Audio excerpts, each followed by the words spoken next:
मागील काही दिवसांपासून राज्यासह देशात दोन्ही राष्ट्रवादी काँग्रेस पक्षाच्या विलीनीकरणाची चर्चा आहे। या चर्चेत मागच्या महिन्यात राष्ट्रवादी काँग्रेसचे माजी राष्ट्रीय सचिव सच्चिदानंद सिंग यांनी सुनेत्रा पवार यांच्या राष्ट्रीय अध्यक्षपदाच्या निवडीला आव्हान दिल्यानं राजकीय वर्तुळात खळबळ उडाली होती।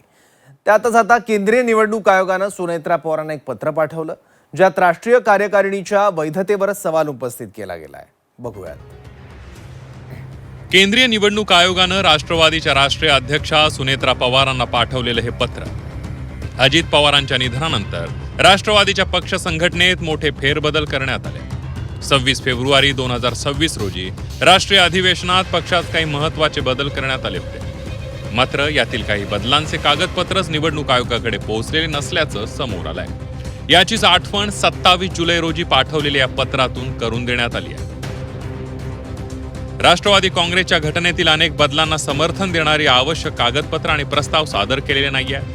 राष्ट्रवादी काँग्रेसच्या घटनेत कलम 6, 7, 12, 8, 1, 32 आणि 36 मध्ये बदल करण्यात आले। मात्र राष्ट्रवादी काँग्रेसकडून जमा करण्यात आलेल्या कागदपत्रांमध्ये अनेक बदलांचे ठरावच नाही आहेत। केवळ कलम 18(1) या संदर्भातील 26 फेब्रुवारी 2026 च्या राष्ट्रीय कार्यकारिणीच्या ठरावाचा समावेश आहे आणि त्यामुळे कलम 6, 7, 12, 32 आणि 36 या संदर्भातील ठराव आणि बदलांसंदर्भातील कागदपत्र जमा करावीत असे निर्देश देण्यात आले।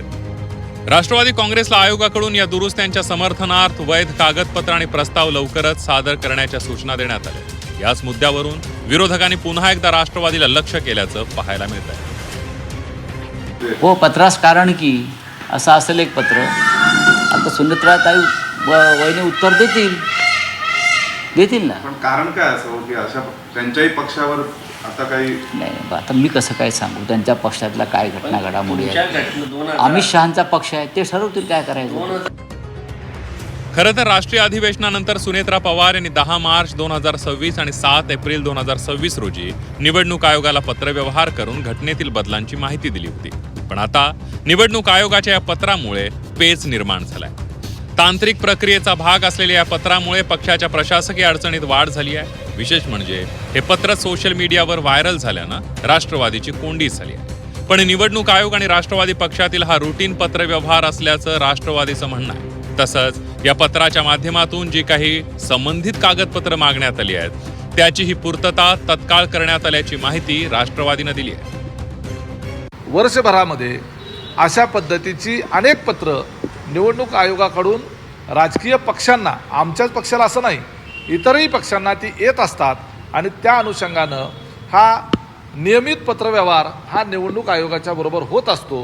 त्यामुळं निवडणूक आयोग आणि राजकीय पक्ष यांच्यामधला ॲडमिनिस्ट्रेटिव्ह प्रोसिजरचा तो भाग आहे, याच्या पलीकडं त्या पत्राला फारसं काही महत्त्व नाही। अजित पवार यांच्या निधनानंतर राष्ट्रवादी काँग्रेस पक्षात मोठे बदल झाले।